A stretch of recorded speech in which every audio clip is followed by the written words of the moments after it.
everybody. Welcome to the Football 360 Show, fastest hour football talk on the planet. I am JP Rock. He is Matt Bierman. There's our socials on the screen. You can reach out to us, JP Rock MO on X, JP Rock Scout U on Instagram, Elite Football at Elite Football on X, and Elite Football Academy on the gram.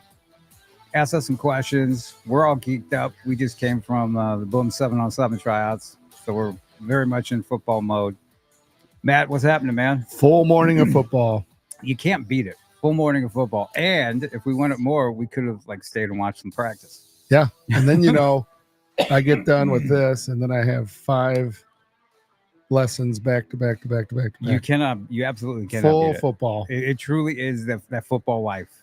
Yeah. There's a lot of people that love football, and I think they dabble in kind of what we do. Right.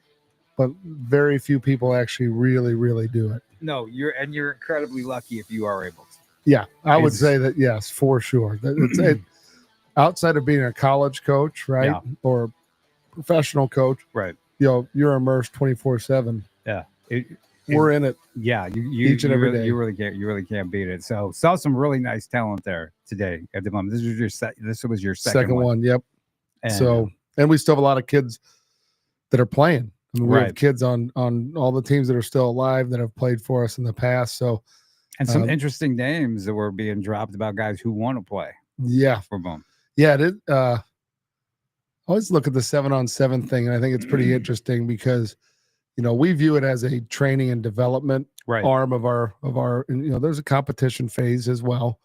And you win through getting guys together and competing, but more than anything, I think the practices and tryouts and combination of those, you can develop kids, and then we develop them in our skills training, right? And I think there's a lot of teams that their training aspect is practicing or going and doing some cone work or ladder work where like I was telling kids today, like if you're part of our club, you get training with part of the program, and so. When you go to those training sessions on Sundays and Wednesdays, or it's speed and agility, they're with coaches who do this, year round. They're part of a program that's been established over 25 years. Like they're part of something bigger. And these guys are, they're trainers. They're coaches that they professionally do this. They get paid to do it. It's not just someone who's coming out there just to do it. So like there's a methodology, there's a system, and there's a hierarchy of how we train and teach that benefits the kids. And so I think there are guys that do 7-on-7 as a distraction as to, it's just what I'm going to do this spring. And I think you're missing the opportunity if you're not really training and developing and then going out and putting your stuff, your newly acquired and honed skills to work on the field. Right. And I think it's viewed a lot of times as like, well, what uniforms are you going to have? Where are you traveling to? And all that stuff, the stuff that does not matter. Right. Right. And I think we gave a pretty serious talk at the end to our older kids, the high school kids. You educated some kids there. But the game has changed. Like if you think you're going to be a Division I FBS Power 4, Power 5 guy, and you are not doing the things you're supposed to be doing, the eating, the sleeping, properly, the lifting, the skill development, you're gonna be on the outside looking in, right? You can't just be a good athlete and show up and it's gonna happen. Not anymore. No. Those days are over with. And in fact, I've been watching some football. We're gonna talk some high school football, some interesting stuff. This football season, you're seeing some teams get beat, right? Who just show up and want to rely on being good, very good athletes, superior athletes. The guys who are putting in the work and preparing and have the right mindset, they're beating some teams with better talent. Oh, we talk about it all the time. Yeah. Right? Well-trained, right? Guys with good technique will beat just good athletes. Because at some point, like whether it's a team or an individual, like you're going to run into someone that either wants it more. So like use Tom Brady as a great example. Not the fastest at the combine. Yep. Not the most skilled. Like he was really good, but he wasn't the best, right? The viewpoint, because if he was, all the experts had him as 6th round, right? And some teams probably didn't even have him on their board. Right. How does he overcome, right? And so, I had some insight into like what he was doing. Blaine Gabbert was his backup for what, 4 years, 3-4 years, whatever it was, in Tampa. And I remember like it was during COVID, and Blaine like talked about like the first time they worked out, and he showed up, and like they were going to meet at this park or whatever, and they got the guys together, right? Because they couldn't do it at the facility. It was like one of those bizarre times where it seems like a Twilight Zone now, but he shows up at a park and he's going to meet him. And because I asked him like, how was he? He's like, oh, it was really cool. He's like, but he was all business, like not there to be friends. He's not there. He shows up in full gear. Yeah. Okay. He's like dead serious. He's training like he's going to, like he's going to play. Yeah. And the other guys were all there in shorts and t-shirts and spikes because it's hot, right? It's Florida. And maybe they have their helmets on, but he's in pads, full pads, and he's practicing as if, because his demeanor and how he sets up is different than the other guys. You start to like learn, he was still doing skill work with guys up until the day he retired. So it's not like the best in the world aren't doing that, but we have kids that are 8, 9, 10 who start to buy into their own press clippings, or their own social media clippings, right, about how good they are, or what they see around them, like NFL players do, and they emulate it. And this is not unique to St. Louis, but you can see it happen all the time. There's like this JFL effect where you put a group of kids out there that are better, right? And when I say group, all it takes is 3 to 4 kids to be better than everybody else, right? Yep. So you coaches, fall into the trap of thinking that it's them, right? That they're doing a good job. And what it is, they have better athletes. Well, 1 or 2 of those kids ends up going to a high school, kind of caught in the same situation where he's still the better athlete. And you can highlight him because he's again going against kids that are inferior athletes. Well, eventually some of those inferior athletes become better football players. Correct. Right? But they're inferior athletically to that person. But football is a game of assignments and schemes and, just really being focused on what you're supposed to do with your job. And so when you see that take place, right, it happens. Right. And when you see a team fulfill their assignment and play as a unit, it will beat more talented 100%. Guys who are just kind of out there winging it. Correct. Right? And so you put the ball in the best player's hands, but if there's someone scheming and, two's better than one. Right. Right. So yeah, you might be more. Yeah. Oh, yeah. Yeah. I mean, and I saw this past weekend at a couple of games. I was at Lee Summit North and Nixa, and I was at, you were too. You were on the sidelines there at Ritter and Lafayette. And the thing that was interesting about both Nixa and Lafayette, they were well prepared, almost over prepared. Mm-hmm. They knew where the ball was going. They were sitting there waiting, both teams. Yeah. And you're talking about a team with Isaiah Mosey, right? Mm-hmm. Who's going to Nebraska, probably the number 1 guy in the state. Could be top stud. 3, absolute stud. You're talking about DJ Miller, who just committed to Kentucky, and Carson Boyd, top quarterback. They were prepared. They knew what was coming. They were physical. They played as a unit, and guess what? They got the victories. And I will say, standing on that sideline, it was one of the harder hitting games I've been at in high school in a long time. Very physical. And, and I will say, both teams probably had legitimate gripes on some of the calls that were made. It was, man, for playoff football, you would expect to see, there's younger referees, right, and a few older referees on the squad, but not the communication that was not.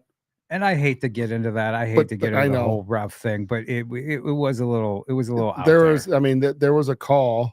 There was a fumble that Lafayette had that would have been a game changer for Ritter. That was a clear miss. Yep. But there was a touchdown before halftime. Yeah. Where questionable. The guy's off the field and like, and again, and there was like one drive where it's like I don't know how many pass interference and then roughing. It's like, come on, man. It's like, don't be part of the game. Right. When and I think that's where we, and I think if you go back to the weave yourself through our podcast here talking about football, but the referees enter into the equation far too often in the conversation. Yeah. They should not. They're officials. So they should be officiating the game. Right. You should not really have to say too much about them because correct. The outcome of the game should be determined by the players and coaches who are playing the game and coaching the game.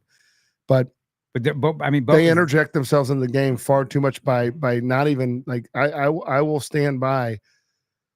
The toughest thing with high school officials is the vast majority of them do not realize that they're refereeing the game that they're not watching on TV. They're refereeing football at the high school NFHS level football, not college, not professional, NFL. Right. Different rules. Yeah. And they misinterpret rules constantly because they're fans of college and pro.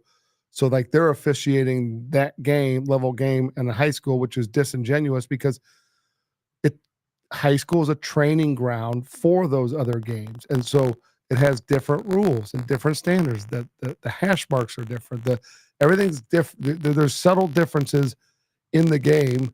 And I think that's where a lot of the confusion comes from. I really do, because you can see people missing things that, quite honestly, if they just read the rule book, they would not. I mean, right. They would not miss it. But it happens far too often, and you're not really a fan of the game. And again, I don't want to belabor it, but it goes back to being like a football player.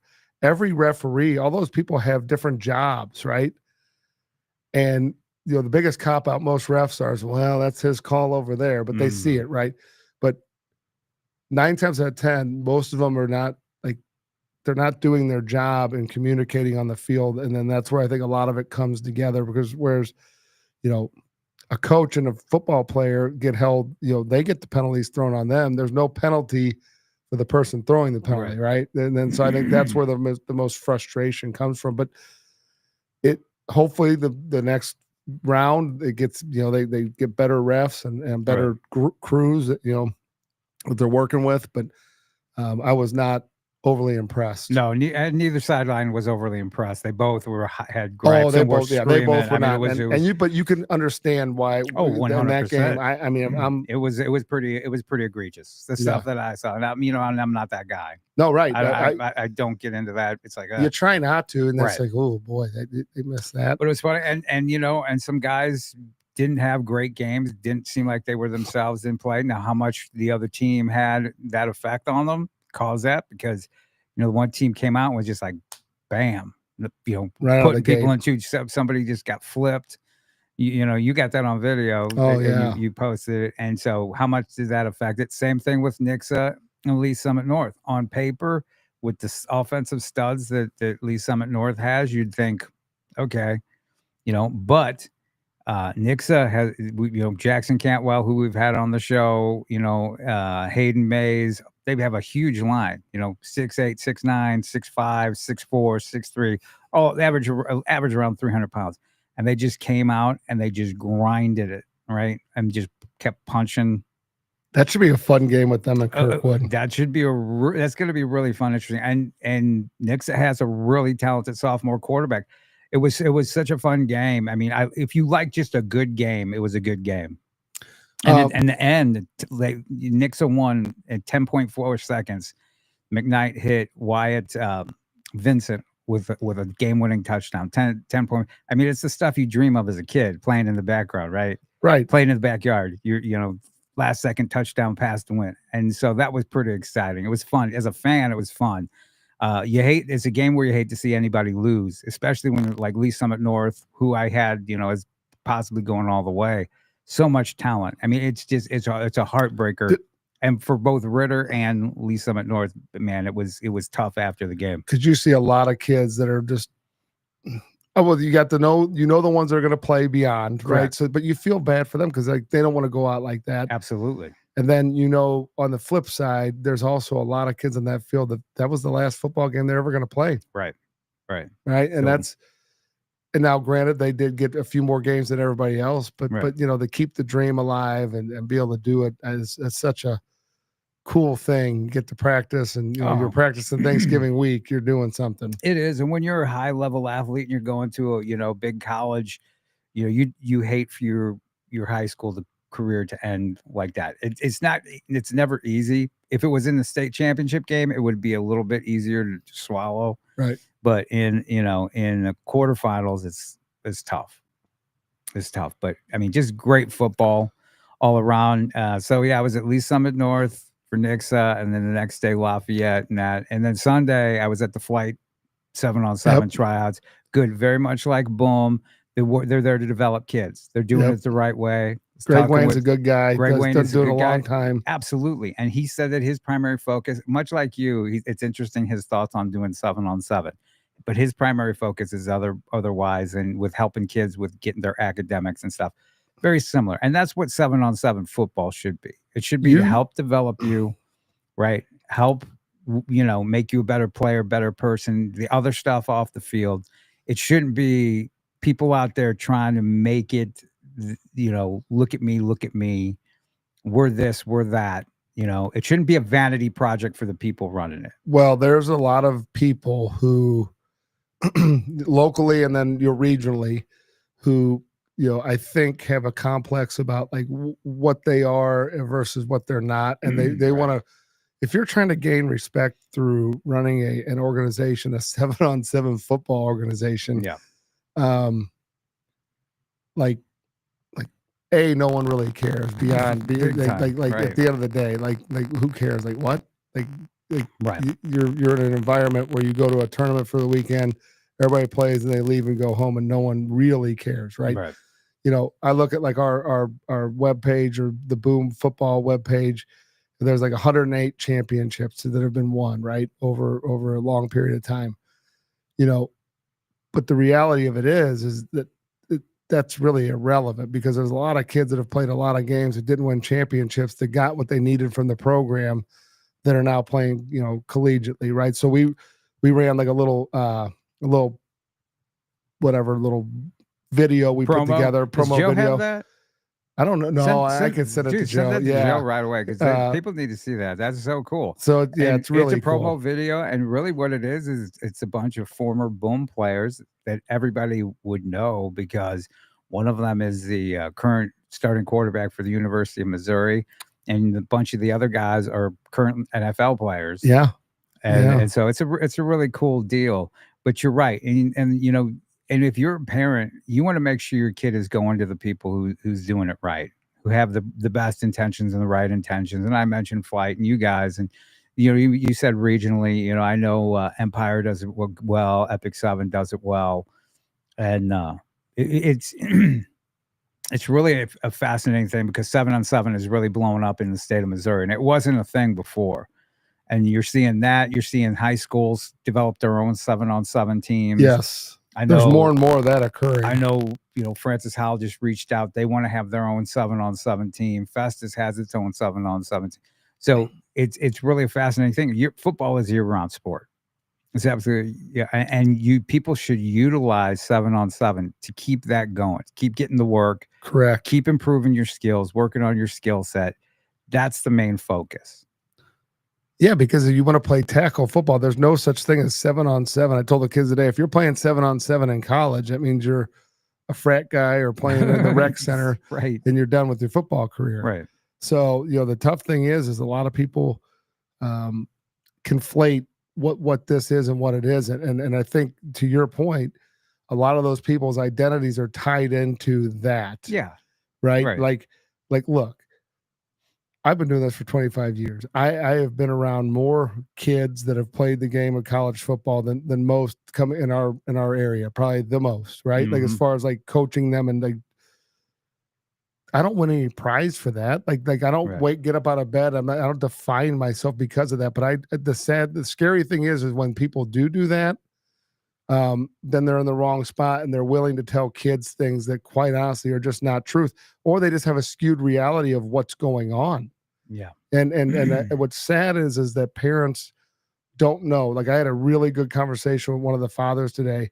I didn't get to finish it, but of one of our younger quarterbacks that's been there, awesome, high level. You got some really good young quarterbacks. High level, right? And I will say, look, if you're going to play 7-on-7 and they don't have good quarterbacks or they're eking guys in or out, like I will tell you, our biggest trouble every year is we have so many quarterbacks because we train them and we develop them, we work with them, and if you don't like if you don't have someone there that's helping your position group that does that at a high level, you're kind of just out there playing flag football or touch football with people, like just for fun. You're just having a good time. So we were talking about the promo video. So Pro Joe Pro, the best producer in the business, has it ready. Here we go.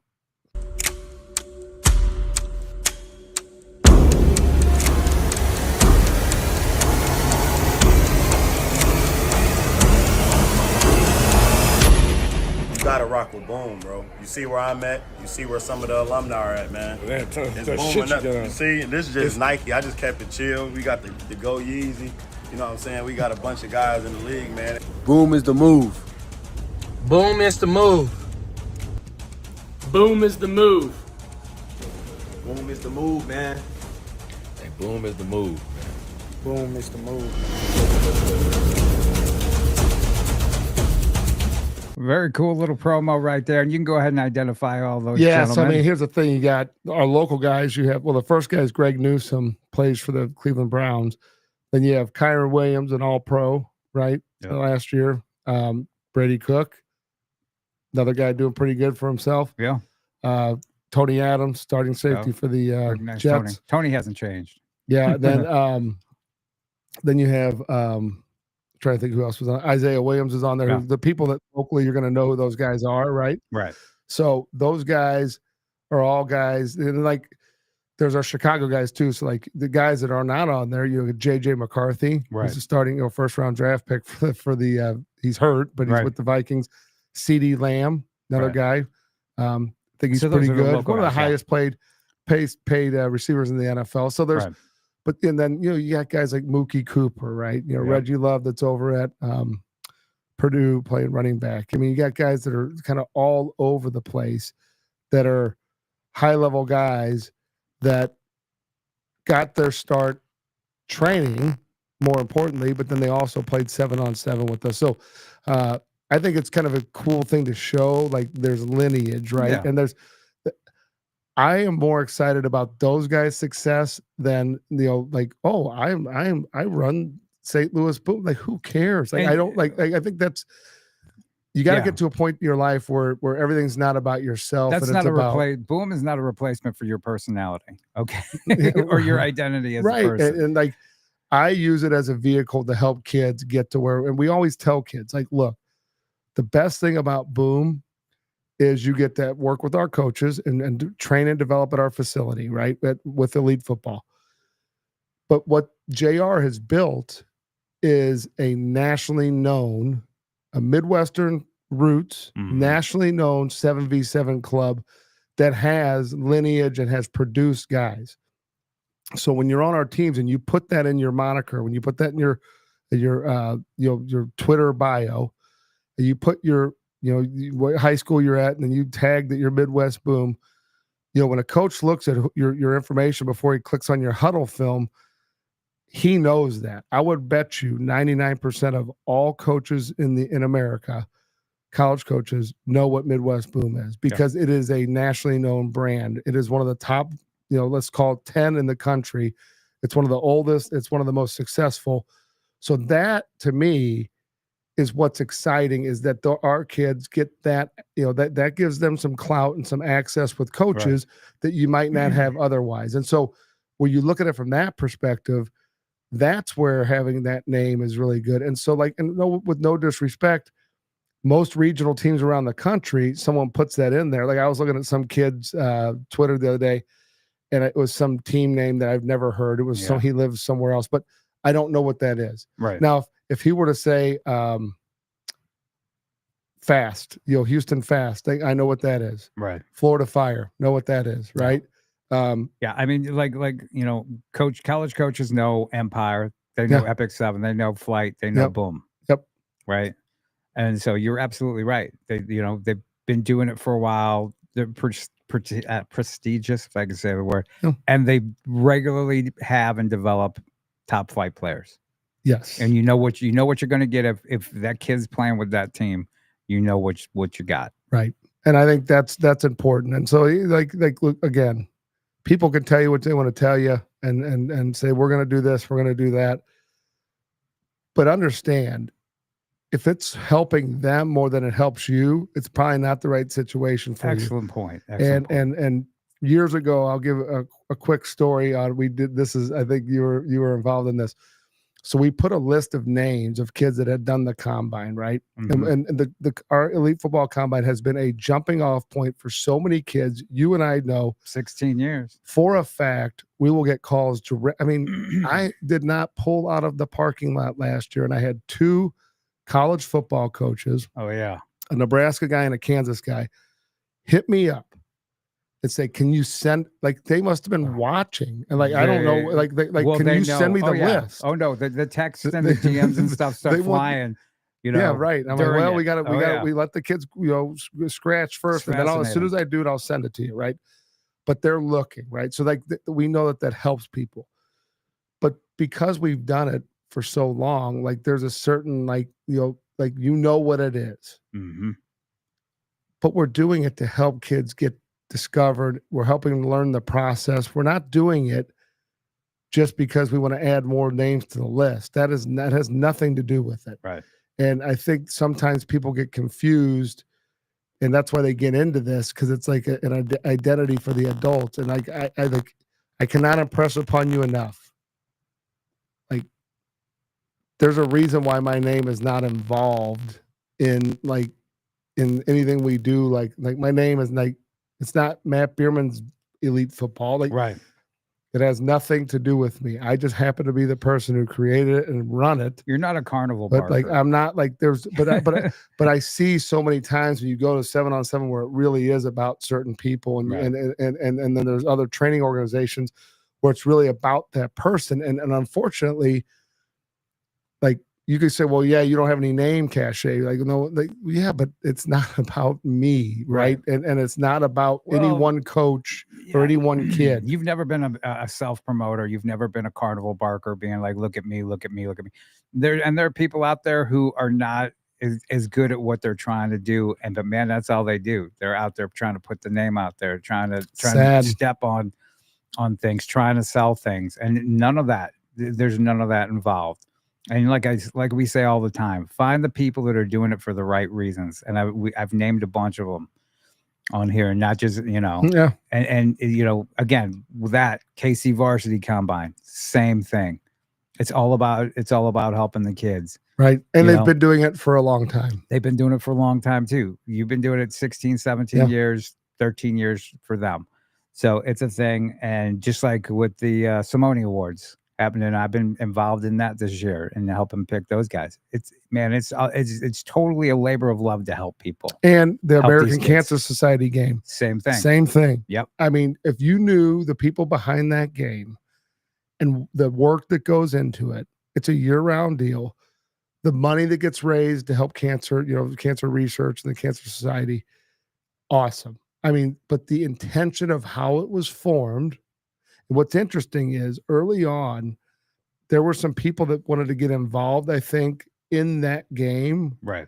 They were making a big deal about it because I think they thought it was going to make them kind of like a little bit more known in the football world, if Right. you will. They've all kind of fallen off, and there's a tried and true group of people. Everybody kind of does their part, right? And they're not overly like they're just doing it because they love it. They're doing it for fun. They're doing it for the kids, and they're doing it for the good of the society, right? Yes. So No, and I mean, and that's fantastic, and I'm really, really pleased because I think there might have been a change in leadership or something along the line, but man, it's picked right up. yeah, And I know the kids are super excited. They put out when they've been selected. And what is the date of that game? Do you know that off the top I of your think head? it is December. And is it played at Mobap or This year it's Linwood? actually at the Smet. Oh, just about. Oh, nice. Yeah, they changed the location. I think it's the put you on the 14th. spot there. I think it's the 14th. 14th. Yeah, because Yeah. it's got to be the week after the state game. Right. which is, man, I can't believe that's coming up on us. Because you got the first weekend in December. Yeah. Yeah. Illinois is this weekend, so East St. Louis. East St. Louis. In fact, we just missed them. They were coming into practice, but such a juggernaut. You know, you have East St. Louis still playing. You have Althoff still playing. Althoff is just a monster. I don't know if you had a chance to see them this year. Deer Hill, Jay Nellington. Yeah. I mean, you know, Logan Thompson, the little freshman. I mean, they're just loaded with guys. I'm missing guys' names, but them and East St. Louis. I mean, it's going to be interesting. It's probably going to be a couple of state championships that for locally from that aspect. On the Missouri side, some great games coming up. DeSmet, Liberty. I mean, that's just going to be a fight. You know, Liberty's just a big, like a lot of teams on the West Side, big, huge linemen, run the ball incredibly well, hard hitting defense, much like kind of a lot like Lafayette. Where's that game at? That's games at DeSmet. Good. So that's one of the only local games, actually. I was going to say, and it's interesting how that worked out. Everybody's playing either in Jefferson City or further west. But that's going to be. They have like a over 2,000-yard rusher. I mean, just tough, team-oriented, physical football. Nothing super fancy. They're just going to line up and come at you and get after it. And DeSmet, same way, even though they have the skill and finesse, a couple guys injured. Now DeSmet does a couple of tight ends that are injured, but again, similar type deal. So that weather's going to probably play a factor this week too. Interesting. With snow. Yeah. I mean, I'm looking at going. I'm going to the Mizzou game Saturday, and it's last I checked, it was like a 90% chance of snow at kickoff. It keeps going up. It was like first it was 35, but it doesn't look like it's going to be like a long period of snow. I think it's just going to be kind of I don't know how much snow it's going to be, but I heard like an inch. Yeah.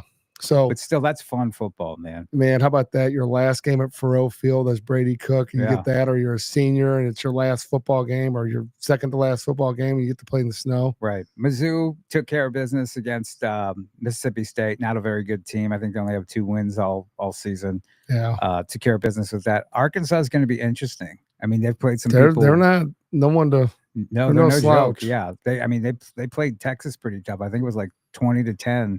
Against Texas. And so I'm not quite sure what you're going to get with this year's Arkansas team. Years past, I would have been like, that's a kind of a gimme win. And the worst part is, though, you start thinking back to that South Carolina game. They score, they go up, they're winning, minute 20 to go or under minute 20, and they give up that touchdown. If JP, we're talking right now, they win that game, they win last week, we're talking about them sneaking their butt in the back door of the playoffs, right? Because there'd be a compelling argument with the 2-loss team in the SEC. Only losses to Alabama, which kind of got weakened last week, and then a loss to Texas A&M, who's quality, right? I mean, no, it's interesting. I mean, the chance to see Brady Cook one last time. If you're a Mizzou fan, you're going to find out next year just how important he was to the team.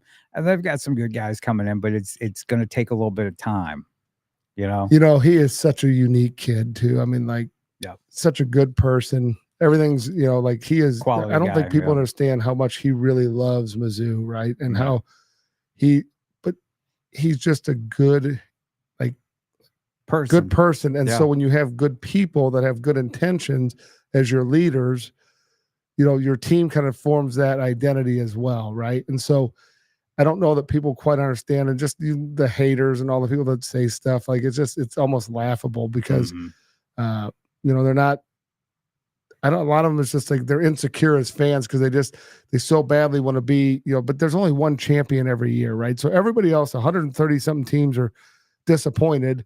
And one, would you rather be Michigan? They won last year, and now this year their only chance to have any sort of significance is to beat Ohio State this weekend. Right. And that will solve their woes this season.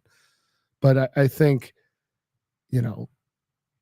far too many people have discounted what Brady Cook has done for the University of Missouri. You're going to find out. And it is, the haters and there's just the doubters. I mean, it's sad because so many people have opinions. And that's great to have opinions, but most of them are not fact-based opinions. They're just purely just, emotional. It is. And, not everybody has good fans, I mean, you could be a fan, but that doesn't mean you're a good fan. And unfortunately, I think the reason you have bad fans is because of the history, right? They've never really had or understood or embraced or really learned this. Somebody could have football school teach people how to be good fans of a school. And so if you've been a fan of a program that's had so many lows and then a few ups, and it's hard to grasp how you should react to things.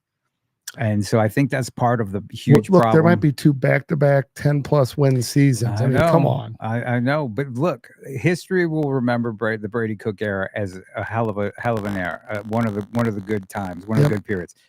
People realized about Pinkel. Man, they had it pretty good, right? Mm-hmm. And some of them were like happy to see him go, and some still don't have a good word to say. But he resurrected that program from the ash heap. Yes, he did. And I mean, I say all the time, Gary Pinkel should have a statue out there of him for. So I got a question for you. This is purely speculation. Yep. So you see where Mizzou is today, and let's be honest, like that, the foundational guys minus Luther, a lot of those guys are Barry Odom guys, or some, even up through last year really were. So Brady still is. You see the success that Odom's having. Right. They're playing and they win this weekend. Oh yeah. They beat Nevada. They play in the Mountain West Championship against Boise State. Happy for Barry, man. What a good dude. So they win that game. They sneak in the playoffs, right? Most likely. So he turned that thing around. He clearly has a staff around him that is high quality. What if he stays at Mizzou? What's Mizzou doing in those 4 years? Similar. I think similar too, because I think because their trajectory. Remember, he got fired the year they were bowl eligible, but they got fired because of remember they were like bowl eligible, but they couldn't go because they had no one else has these things happen to them but Mizzou because a tutor said that she got paid or whatever the hell it was to take tests for whatever it was, right? Off the field stuff. North Carolina never had any issues, and they had people taking tests for people. Hey, if they wanted to make people ineligible for that kind of thing, nobody'd be playing football. Right, but Mizzou was the only one who had bowl issues over it. So, but yeah, that year. So, but it's interesting. But on the Mizzou note, I heard Larry Veach, who's the AD, talking, and this is the second time I've heard him talk about it. And Mizzou's going full tilt into this, into their full scale. Whatever the most they can pay the players is what they're going to pay them, right? Mm-hmm. So they're going to compete with their peers. But then in the same breath, you hear him saying, we have a lot of ground to make up. So meaning financially, we don't have the same amount of money. So we're going to pay the $26 million to stay up with everybody. Yeah.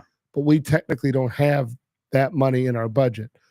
So if you're reading between the lines, I think they're about to reach a severe budget crisis at University of Missouri when it comes to not football, because they're going to get the lion's share of what they need. Right.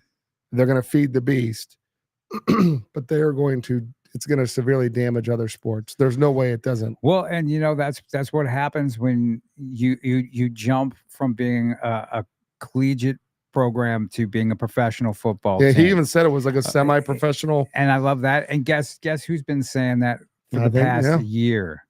Right here. 100%. And some people don't like it. Some people didn't like it when we said that it's not college football anymore. It's pro football, or it's semi-pro. Mm-hmm. And I mean, it's changing. So much interesting things. In fact, what you were talking about at the Boom tryouts, I'm sure you're gonna talk about that here.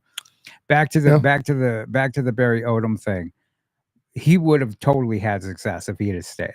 He'd have had a similar success with what he was doing, the talent that he brought in.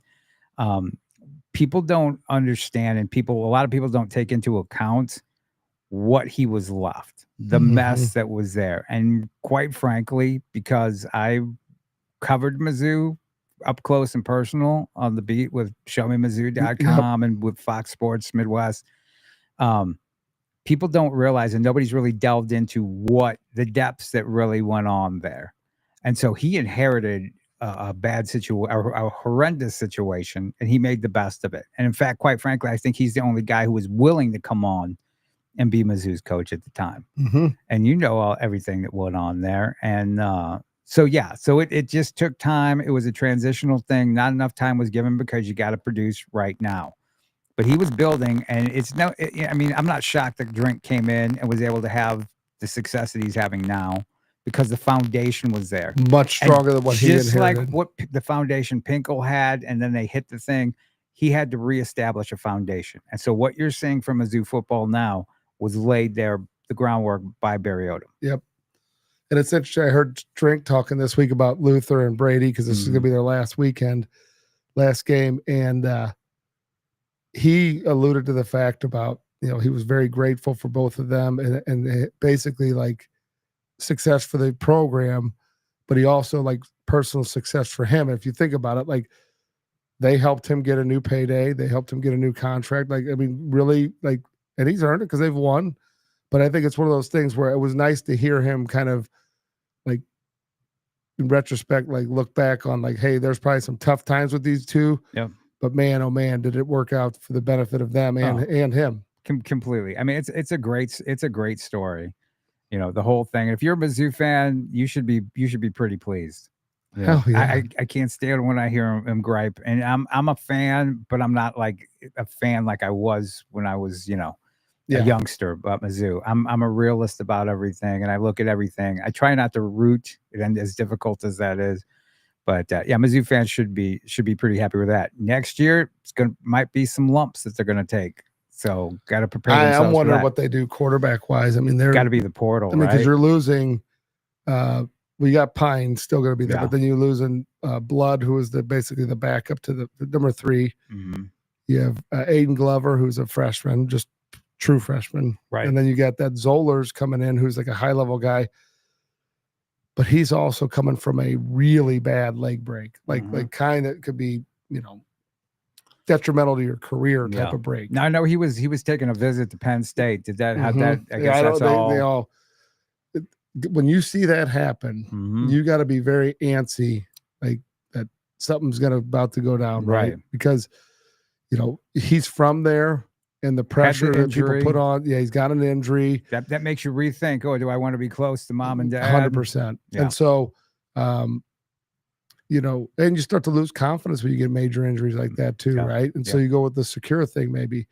But yeah, I think, things change, right? The top quarterback in the country, Yeah, we talk about that. I think that would be good. With Zollers, though, I mean, I've been doing this a long time. I've seen a lot of next saviors about to show up that it doesn't happen.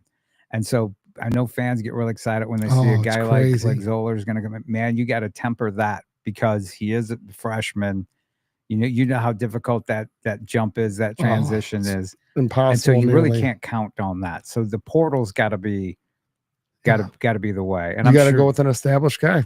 And speaking of the portal, and you mentioned Michigan, how about the deal? Is his name Bryce Underwood? Bryce Underwood. How about the thing going on with Bryce Underwood and Dave Portnoy of Barstool Sports? Yes. And I don't know, Joe, I sent you the link. Did we have the video of the Dave Portnoy and the Bryce Edwards? If you can go ahead. But basically what has happened is that Dave Portnoy of Barstool Sports and a guy named Larry Ellison, who's a very wealthy man. Very wealthy. and I'll see if I can send it to you. I'll send it to you. Send it to you. Have teamed up to purchase the top prospect in the class, and then definitely the top prospect, top quarterback prospect in order. And they're just openly just saying it and bragging about it. Yeah. How they've purchased this guy who had been committed to, I forget what school. LSU. And he's from Michigan, family from Michigan. And they just come out and explain how they basically bought him. It's an interesting deal. For Michigan. And I'm just like shocked remember back to the SMU days, the death penalty, right? They're openly talking about it. They're bragging. They promote that they're going to do a NIL. And what's interesting is I've happened to watch 3 of his games this year online. Just watch them, not huddle, but just like these, they shoot them at ground level, right? Which doesn't give you a great deal. I was a little taken aback that he's the number 1 quarterback in the country. I didn't see a lot from him. Right.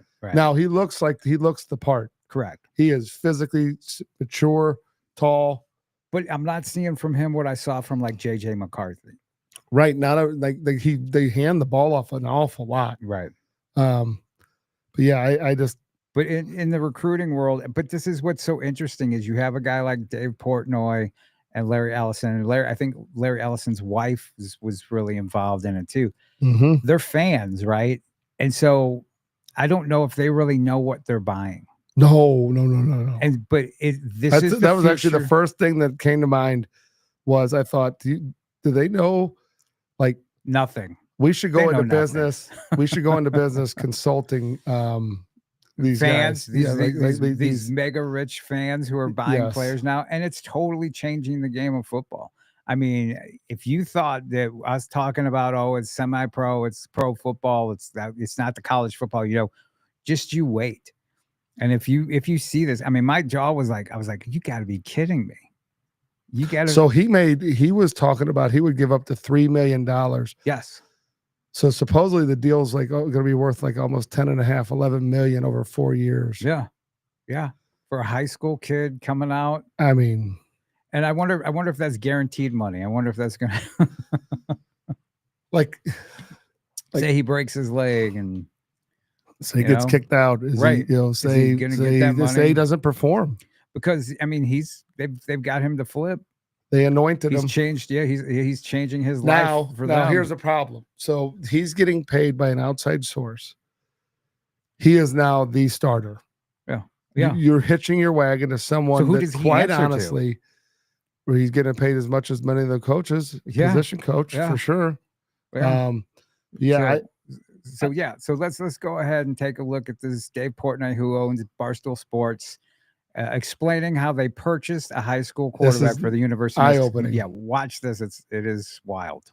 I was trending worldwide when it happened. I think all the way up to 9. Everyone's like, "Oh my God, Dave got Michigan, Bryce Underwood," and it all stemmed from the pick'em when we were just talking. I said, I'm going to go get us a quarterback, and I'll put my own money, $2 to $3 million into this thing, and I'll make sure we have a quarterback, and this will never happen again. That started the ball rolling on what will be known forever as the Renaissance of Michigan. I got a call from the Michigan football team, right? And they said, "Hey, there's this donor who wants to talk to you." I said, "I'm doing this myself. I don't need to talk to anybody. Please." This woman's a big fan of Barstool, big fan of you. She'd love to talk to you. Her name is Jolyn. Like, all right, yeah, listen, I'm working on quarterback. I'm studying the field. What do we got to do? They said, her husband, by the way, is a guy by the name of Larry Ellison. You ever heard of him? I said, Larry Ellison, the number 2 richest guy on the planet? Yeah, I'll take that phone call. Mm-hmm. That night, we're on a Zoom. Me, Jolyn, Larry Ellison. And we're talking, and I'm like, "Larry, where'd you go to school?" "Oh, Illinois." "Well, all right." "Jolyn, what about you?" "Michigan." "Interesting. When'd you go to school?" I believe she said the guy who didn't wear headsets. Brady Hoke. That era. Brady Hoke era. And she said, "I never want to live that era again. We're the national champs. I have 2 kids. I can't stomach waking up on a Saturday knowing that we're not the best team on the field." I said, "I'm with you. What do we have to do? What do we have to do?" "I know what we'll do. Let's set up a call tomorrow night with Bryce Underwood and his parents." And we talked and we pitched Bryce. I said, "Listen, first of all, Barstool and the marketing, but more importantly, Larry Ellison and Jolyn, nobody can match this. This guy's a legend." And we pitched, but oh boy, Michigan's back.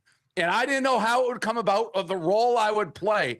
But Jolyn, on that first phone call, she's like, "I needed somebody to step up from Michigan and show that they cared as much as I did."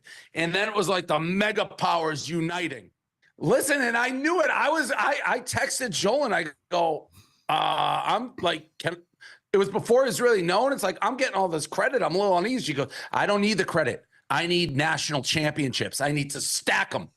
By the way, Black Friday, we have a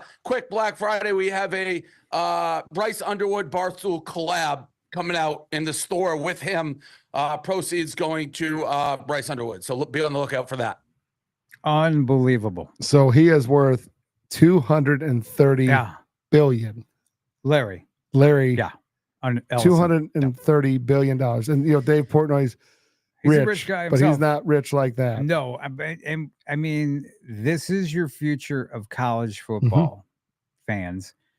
You basically have mega wealthy fanboys and girl who are going to buy players for their favorite college football teams. So good luck competing with that. Dave Portnoy, very successful guy, bit of a clown, bit of a Arrested Development, still basically an 18-year-old boy and like a middle-aged man. But you know what? Just like we were bank account. Just like we were talking about. He wakes up every day like we have the same thing. I get to do this. He's doing that, but only getting paid in an absolute. And so he's a fan. I respect him. He admits like he is diehard Michigan. Like they can't stomach what's happening this year, right? Now, granted, they lost like 10, 15 guys in the NFL last year. So, and they lost their coach. It's bound to happen, right? But this massive like recoil, right? Like, oh man. Yeah. Did you see some of the reactions of the guys in the studio? Yeah, but he is putting his money where his mouth is. I thought it was interesting, like how he, because I heard the original when he was talking about like, I'll pay, and he starts like, because he's lamenting because they started the year with the walk-on quarterback starting, and then they had Alex Orji has just not done very well for them, and he was upset about it. Which again, if you're a fan of a team, like you said earlier, like there's guys that are diehards. At one point, I really cared about the Rams a long time ago, and then I've obviously cared less and less about them. I overcome that. So, but I think I have other things that like because of what we do that like take my time up, right? My energy for that. He doesn't, right? Guys like that, she doesn't. She wants to see her team be successful. Yep. She wakes up, Michigan football. I gotta win. I got Larry. Hey Larry, can I borrow a few bucks? Right, Larry. No. Oh no, it's probably more like Larry, I want this. Yeah. And Larry's like, sure. I don't know what this woman looks like, but $230 billion is what he's got at his disposal. Yeah. He was Cisco, right? Is he the guy who like I do believe so, yeah. I think started Cisco. But that's your future. That's your future of college football. And who's the Mizzou Larry Ellison? Who's the Mizzou Dave Portnoy? So what I think is interesting, we've talked about this before, but I think the rub with the universities is going to be, and why they do not like NIL, is that donor class in the past used to donate so they get their names on buildings and have a legacy, right? The legacy now is buying players. Yeah, that's crazy. And winning national championships or making runs and making it exciting, right? Right. And I think that is very disheartening for the colleges, because the college and universities, they don't benefit, right? Because they want the money for their budgets. They want the money so you can lighten their load, and they can pay their executives, they can pay their coaches more, they can, it's a really interesting deal, right? And I still think it's so crazy. We're talking about teams that have, anywhere from a budget of like $70 to $100 million a year is what they're bringing in, or more, right? And they, to pay for the scholarships of their athletes, they beg people to donate to them, right? So if Michigan wins a national championship, then that means that Dave Portnoy and Larry Ellison's wives are going to be at the 50-yard line, right? Right. And doing, they're going to take the credit, right? Well, they've bought university. Forget the university. Yeah, it's Dave Portnoy, and it's crazy because like my niece plays golf at Michigan State, and my brother through the recruiting process was telling me, he's like, there's some guy, and I don't know the name. Right. He's given so much money to that university that he's got buildings all over the campus, like named after him. But I think he like told them even like, hey, I'll continue to give money, but you have to stop naming stuff after my family. Like you just have to. Like I'm done. Otherwise, I'm not giving you more money. Right.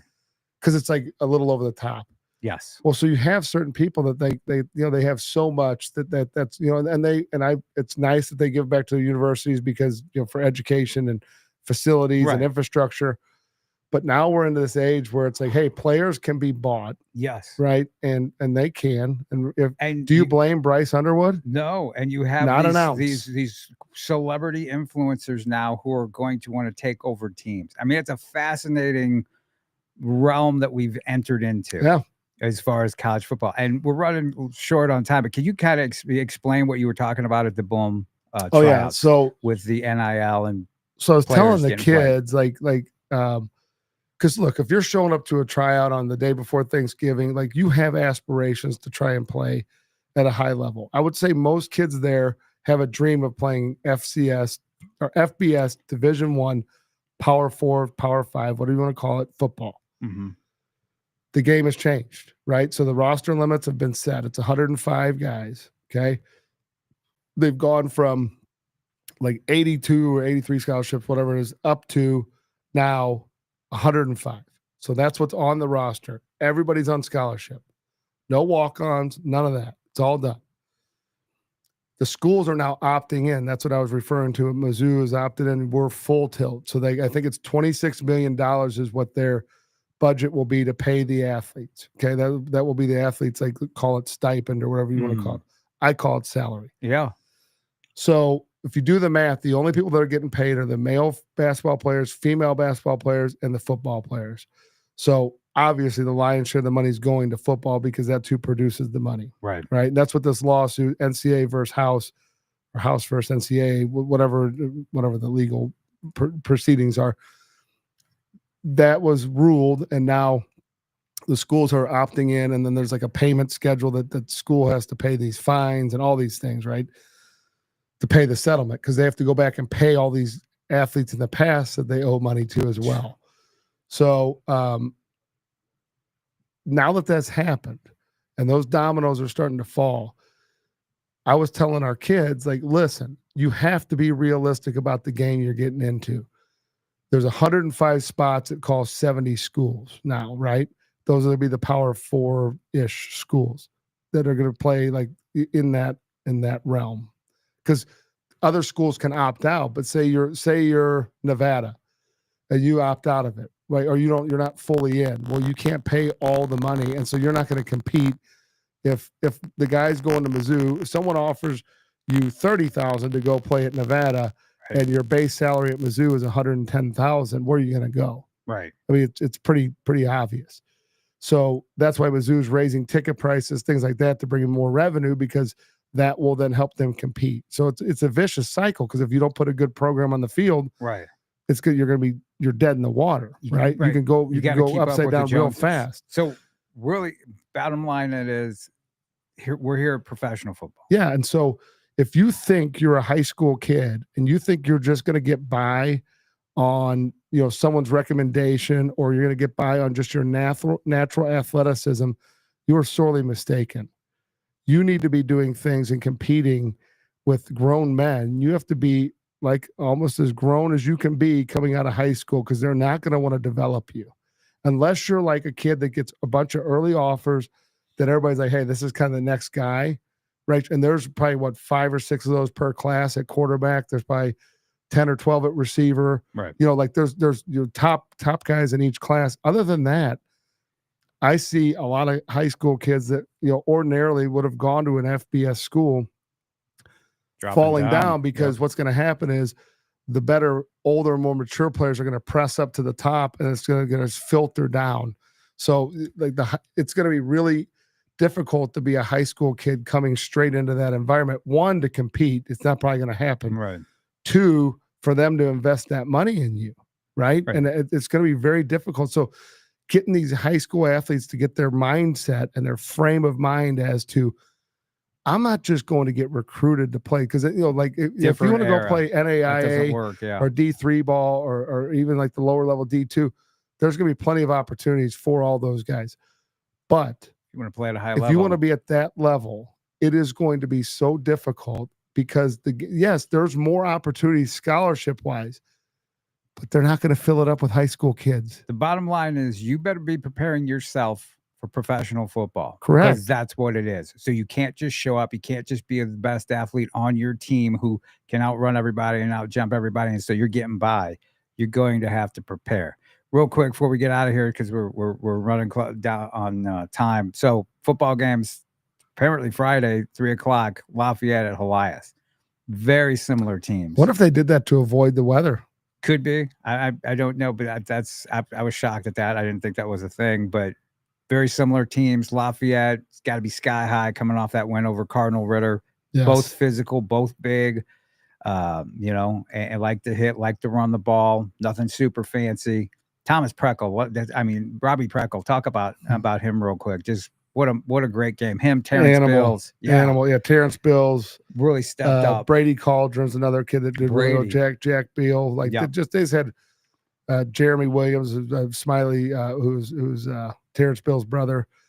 Awesome. Like just very good. They have a just top to bottom very good team. Like they're very well coached. They're same with Helias. Similar. Will Kemna, who's going to K-State. Chase Wisecarver. Chase Wisecarver grew up playing football with a good core group of those kids. Yes. So he knows them. And that should be fun for those guys. Yep. Austin Weaver. Alex Woods, really going to be a really good game. Saturday, snow day. Locally, guys, we need to talk about Luther North at Kearney. Man, that's a state championship game. I'm sorry. It's a shame that that's in the semifinal, but that is a state championship game. So if you want to see a state championship game, go to that game because it really is another game where you're going to have a lot of really skilled talent. Although they're physical, Luther North's very physical, but Kearney very similar to Nixa. As far as just big lines, they're going to grind it out. They're going to run. They have a really nice lefty quarterback who's a sophomore named Carter Temple, who we've talked about. Remember that name. Also, East St. Louis at the Illinois State University, where they're having the state championship, playing Geneva. Don't know anything about Geneva. They have a kid that plays for Chicago Boom, Talon Taylor, who is going to forgot Georgia. I think Georgia. Right. Maryville, Blair Oaks. That's a good game. Jeff City schools, man, stepping up. Festus at Warrenton. That'll be a good That's game. going to be a really good game. Another one where it's going to be similar, just kind of like, outer area, the metro area teams, just physical, good game. They lost their top player at Warrenton, and they are still balling. Yeah. They did. Well, Austin Haas, running back, pound for pound, one of the best running back performances I've seen when they played against Hannibal. Just a really, really great guy. Similar to the guy at Nixa, Dylan Ribera. Kirkwood is playing at Nixa. That's going to be a big lift for Kirkwood. That's a great football stadium they have down in Nixa. Great area. Highly recommend. It's worth the travel down there. Jason Eberhardt, Owen Nesledge. Yep. It's Chris Potter. It's going to be Jameer Sloan. They got to. I went to that game on Friday against Jackson. Mm-hmm. Jackson's a hell of a football team. That was a really good win, and Kirkwood, good game plan. They executed well. Yeah. Nixa, Jackson Cantwell. That should be fun. A kid named was it really interesting, and I'm curious to see if he matches up with Jason Eberhardt. Jacob Eberhardt. Jacob Eberhardt. My bad. Parker Mann. Remember that name? He's a senior safety, but man, he had like 16 tackles against Lee Summit North. Wow. Just a physical, athletic, fast safety. And they've got some nice corners. Randy Flint is a nice junior cornerback, fast. So it's going to be a really good matchup. And of course, we mentioned about their massive offensive line led by Jackson Cantwell. MICDS at Platte County, another really good game. It's really going to be physical, size, run the ball versus, not necessarily finesse, but just they have a great quarterback, Rocco Marriott, some nice receivers, a couple of huge tight ends that are D1 guys. So a really, really good matchup. And then how about Lift for Life at Seneca? That's going to be interesting. Woolfolk, Coach Woolfolk. He's doing a great job. And it's so funny because when he got that job and when I saw what he was building there, I think we said it on the show, man, he's building a future state champion. Yeah, they're going to be tough to stop. They're going to be tough to stop. But Seneca, again, that's that in country football. Grind it out. Going to grind you. Yeah. Right. So that's going to be interesting. So we will find out next week who's going to be playing in the state championships in Missouri. So great time. Should be fun. Great fun football. Go see a game, high school game. You got it on both sides of the river, and across the state, and then of course Mizzou on Saturday. So all kinds I will of be there freezing my butt off. Look at you. We'll have an in-person report. Yes. Yeah. Maybe I'll get on the sideline. There you go. No, we're going down to watch Brady. It'll be his last game. Get to see him after the game and, well wish him. And I'm just exciting to get to spend a little time. And first thing I get on Sunday morning, get a text from him.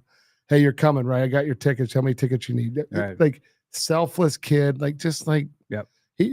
Worry about I always just worry about stuff that really matters. It's not that big. I'll figure out tickets. But yeah, just such a quality guy, man. He's a quality guy, and he's a guy who doesn't forget who helped him get where you better believe he it. is. You better believe he's it. that kind of a guy, good person. That does it for us, man. We're out of here. Appreciate everybody tuning in and watching, listening. There's where you can reach us, our socials on Instagram and X. You can catch the show on Apple or Spotify, and of course all things Football 360, football360.com. The Elite Football Combine coming up March the 8th. Go to elitefootballcombine.com for that. And the junior combine, the middle school combine on February 17th. And they can go to find out about that. elitefootballcombine.com. There you go. Great stuff. Been fun as always. Everybody stay safe, stay warm. Hopefully you won't get in the snow. Not too much snow, but it is November. It'll be fun. Happy Thanksgiving. Happy Thanksgiving. Eat lots of good food. I know we will. Talk to you later. See ya.